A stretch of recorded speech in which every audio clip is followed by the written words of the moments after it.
So I want to take this opportunity to share with you something really important, and that is what good UCAT prep actually looks like. See, when I talk to students, a lot of times in July when the UCAT is held, I get students coming up to me and saying, "Hey Michael, I've been studying since January. That's pretty much 6 months or so. Do you think I'll be fine?" And I think when students ask me these types of questions, it's because they really have no idea whether they'll be fine or not, or else why would they ask me this question? And that just shows that they have very little idea whether or not the day-to-day grind is actually helping them gain the skills necessary to beat the test on the big day.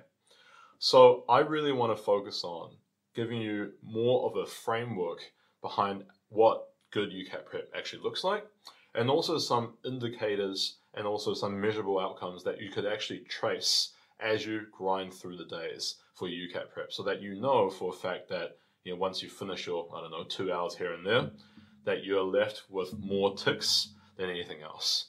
All right, so it's important for us to start strong and to start in a way that actually will help you along the whole process. All right, so what we have in front of us is this thing called Experiential Cycle. And in my mind, it is how UCAT preparation should look like. And it's created by a particularly famous education theorist called David Kolb. And he's been involved in creating a lot of learning frameworks to help people build skills in an effective and efficient way. So as the word experiential suggests, it's learning through experience. And in other words, this is what practice should look like. And that it actually involves everything that needs to be in here for practice to actually make perfect. So this is the complete cycle that you should be very interested in. So with the first stage, on the top left-hand corner of this cycle, it's what we call active experimentation.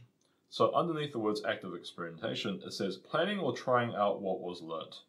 So when we start off, what we're doing right now is to plan. Plan what? Plan how to answer the question. And the quickest way to do that is to actually acquire the actual game plan to solve a UCAT question. So this is particularly important for UCAT as, frankly, when we look at skill-based tests, you got to actually know the skills first. At least know what the skills look like, what steps are involved, kind of like a recipe, okay, for solving a question. So acquiring it now means that you have more of a plan. Well, you actually have a plan before you do the question. Now we move on to stage 2, to the right, and that's when we have a concrete experience, and that's achieved by doing the actual question. So in this case, doing or having an experience based off the game plan that you had beforehand in stage 1. And by executing a game plan, you would actually receive certain, observations about how that went, and that's when these observations are reflected upon in stage 3. So if you keep going to the bottom right-hand corner, stage 3 is what we call reflective observation. And here it says reviewing or reflecting on the experience. So what do you actually reflect and review? Well, this is your first crack at a question by yourself after learning the game plan or the correct way of solving a question. And you ask yourself questions like, well, how was that experience? And because of the fact that in stage 2, being your first go at a question, you should actually do the question really slowly so that you can enact all the details and components of a game plan in stage 1 so that you're there to at least familiarize yourself and get a first taste. So with the first question, stage 3 is the first taste. How did it go? Right? And it's here that usually people realize that UCAT is a lot more layered and complex than they originally realized. But that's okay. It means that you're getting used to the detail, you're getting used to the nuances, and you're getting used to the complexity behind how UCAT questions require you to approach it. And also, you probably realize here the importance of actually having a game plan, right? So that's your first reflection based off the first go at a question. And then from that particular stage, you move on to stage 4 in the bottom left-hand corner, which is called abstract conceptualization. This is when you make some, decisions as to what your preparation needs to be like in order for you to actually be better. So this is where you make some decisions about what needs to be improved. So in the first go at doing a question, it may be the fact that right now You realize that the detail that you had in your game plan, okay, in stage 1, was really not up to scratch. Like you knew it, but you didn't really know it that well. Okay, and as a result, because you only understood it at a relatively superficial level, it wasn't enough for you to properly and confidently execute your actual strategy in solving a question. Maybe that's what it is. Maybe it's the fact that now having a method, you need to be more thorough in how you approach it. So basically with abstract conceptualization, these are the kind of points that you've realized that you need to fix in order for you to actually improve. So whatever that may be. And usually when we talk about abstract conceptualization or stage 4, improving your game plan, right, we're talking about removing 2 very, very important things on top of getting more used to the original game plan. So instead of just being more and more familiar with the original game plan, there are 2 types of measurements that you could find yourself identifying that will then help you get to a better place much faster. So here's the thing. We know that the ability to answer questions correctly is what we call your accuracy, right? But in UCAT, because there's very little time, you need to be accurate quickly so that you're solving enough questions in the time that you have to get a good raw mark, which then translates to a high percentile. So one way of making sure that you are getting better at the original game plan is to ask yourself, right, what mistakes do I have, right? In this particular process that I've executed, where did I make mistakes, right? And what mistakes are there? So that would be 2 really important, useful questions for you to think about. Well, what are the mistakes and where were they? Because now you've isolated weaknesses that will prevent you from getting questions right and furthermore waste time, right? Because that's what mistakes do. Furthermore, another suggestion I can give you is looking for what we call procrastination points. So these are not so much points that you actually make an error on, but points that due to maybe some degree of unfamiliarity, maybe doubtfulness, hesitancy, prolongs the solving process to an unreasonable level. And generally speaking, I would say that anything in the actual question solving process that takes more than 1 second, right, is 1 second too long. So you can take anything. For example, you're trying to get your head around what the question stem wants you to do. You're trying to find the evidence that you need from the text. Anything, okay, could be understanding the actual meaning of the premise. Anything can be a procrastination point. And what you do in number 4 is to actually have a piece of paper in front of you with the question in mind. And after you review it, you write down a whole list of specific M's, so those are the mistakes, and then the specific list of P's, procrastination points. After that, you fix them. You make sure you correct them according to your understanding of how UCAT questions should be answered. So now you go back to stage 1, active experimentation, but here you have a new plan, a 2.0, okay, if you like, an updated game plan that you're much more familiar with and that you've actually worked on to refine your weaknesses so that you're able to apply them with more confidence, I guess with more finesse, right? And as you repeat the cycle, it means that now you go on to another question of the same type, but with a newly refined approach, game plan. It means that that experience will probably feel, if anything, quite different to the one before, provided you fixed up all your problems, of course. And that's when you ask yourself again, how was that experience? How accurate was I? How fast was I?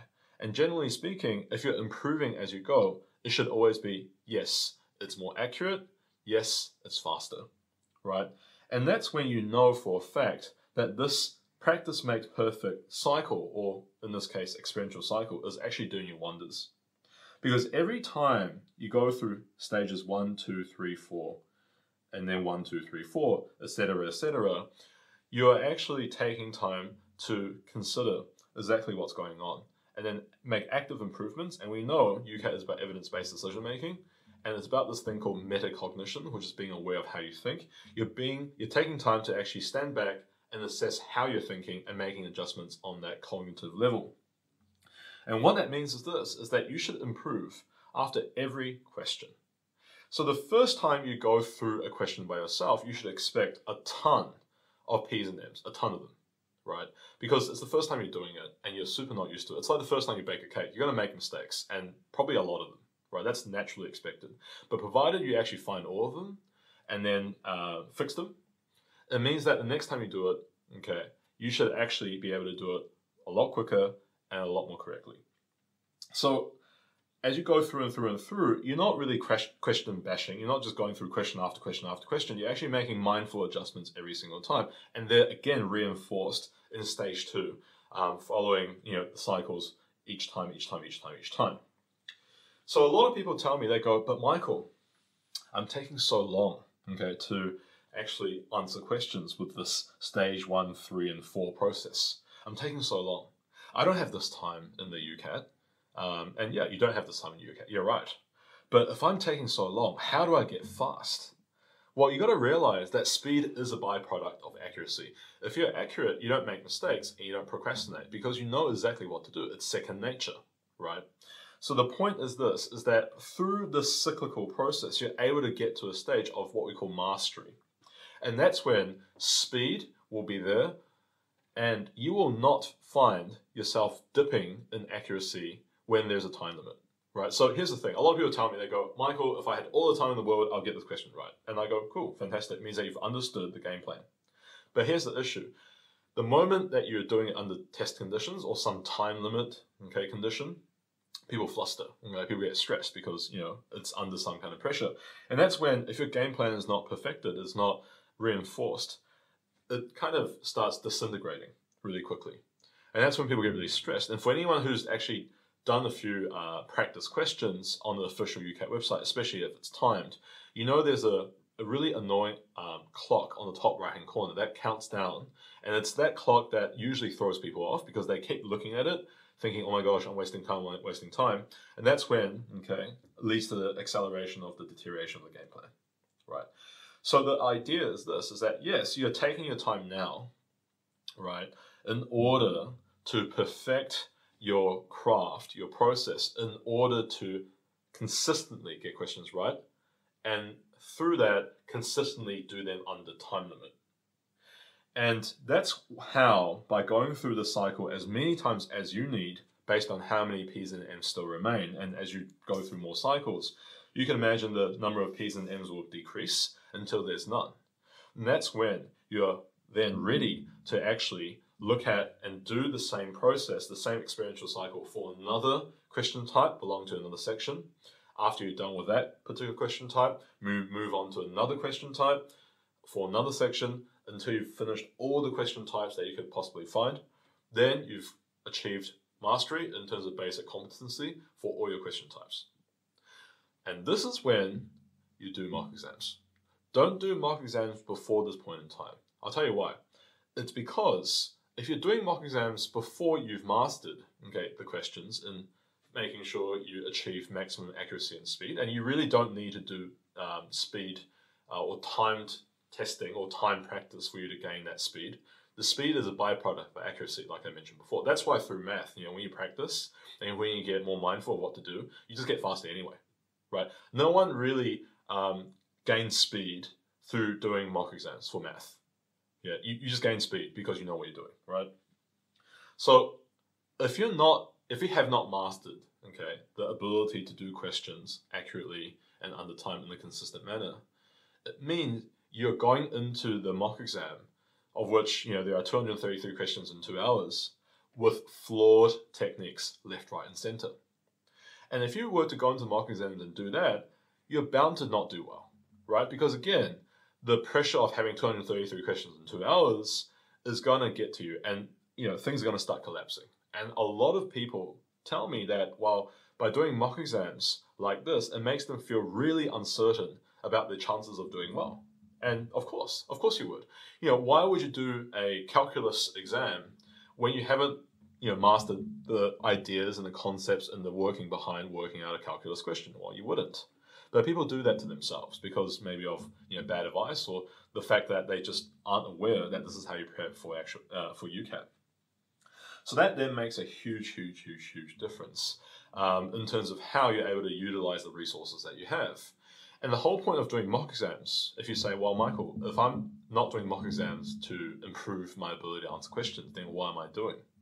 Why am I even doing mock exams? Well, it's to get used to the testing format, right? Because in UCAT, it's a computerized test. Plus, there are multiple question types in certain sections, and some question types are actually worth more than others. And some question types, although worth less, are actually longer or even in some cases harder to do. So that's when it becomes really, really important for you to actually go into the mock exam knowing exactly what you're doing, right, in terms of the ability to answer questions individually really, really well. So that if there's any issues in your ability to get, the ability to, I guess, not get full marks, it means that it's not to do with your ability to answer questions, it's to do with some exam or test taking strategy.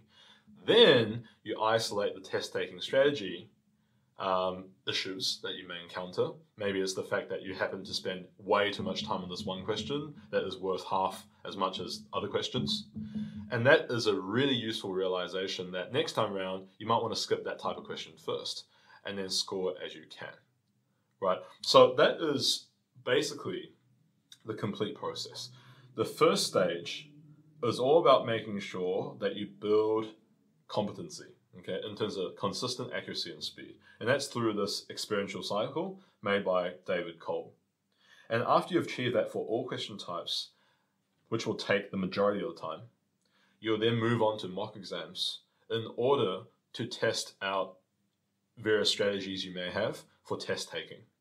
Through that, you realize various issues, you fix them, and again, like this Cole cycle or experiential cycle, the second time you go for another mock exam, it means that you bring in your test-taking game plan, but in this case, version 2.0. And that's when you actually don't need to do too many mock exams at all. And as you can see through this process, you're able to always be accountable in terms of your accuracy and speed, and you'll know what adjustments to make as you require them.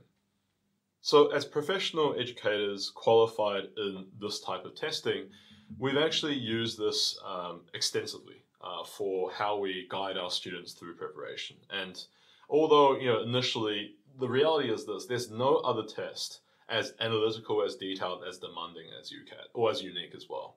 And therefore, students typically don't really understand why you have to go through all this fuss to get to the result that we call 99th percentile. But usually after a few goes at questions without being completely mindful in applying this experiential cycle, students realize they're just wasting their time. Okay, so the earlier you jump onto this particular method of preparation, the better it may be. Okay, and that's when people feel way, way, way more confident, because every cycle you're getting rid of more issues, right? And with more issues, fixed, there's less issues stopping you from doing as well as you can.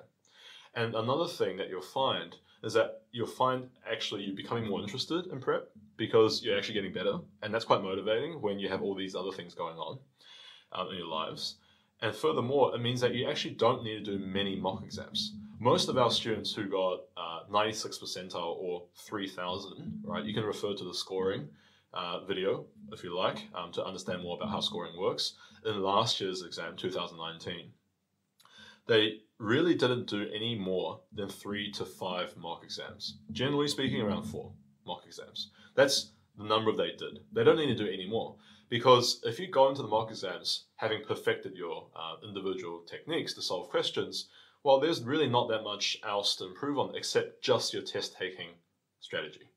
And if you are mindful about that, well, doing 3 or 4 mock exams and improving yourself drastically every time is going to help you immensely. So this is a really efficient and effective way to do it. And some students have actually taken this on board and have started preparing, around a year, before the actual UCAT. So UCAT is in July. So let's say, for example, July 2020, we have students who actually started preparing in this way since July 2019.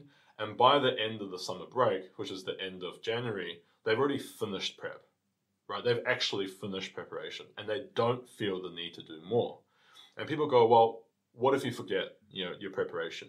The reality is this: you might get rusty, for sure, if you don't use it.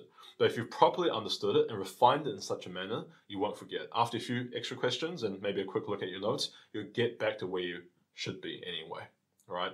And imagine a year where you don't actually have any UCAT or substantial UCAT prep that holds you back from doing everything else in your final year of high school and uni, right? That's really, really amazing. So hopefully this particular video gave you some really precious insight in terms of how this all works, so you're in a better position to know what's involved and how to keep yourself accountable.